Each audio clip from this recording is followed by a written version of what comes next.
Asalaamu calaykum waraxmatullaahi wabarakaatu. Soo dhawaada daawadayaasha nagu xiran dagaalkii Iiraan iyo Mareykankii Israa'iil oo dhinaca xaaladiisa horta soo gabagabeysa ogta oo dhammaadkii baa la joogaa.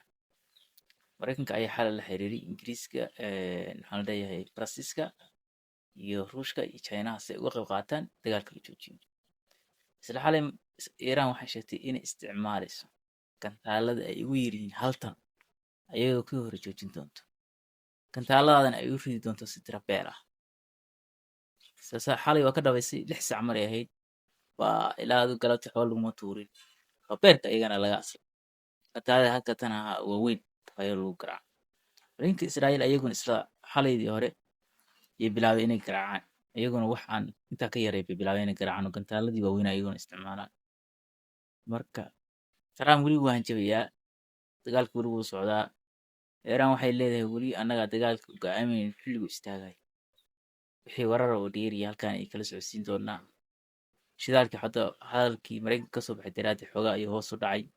Laakiin weerarka dagaalkan weli inuu istaagi doono 4 beri ilaa 3 beri kala socon doonaa. Marka meeshaan naga socotaan Mustafa Daahir Maxamed channelka kusoo biira like iyo follow waxa weeye subscribe noo saara aad u mahadsantihiin.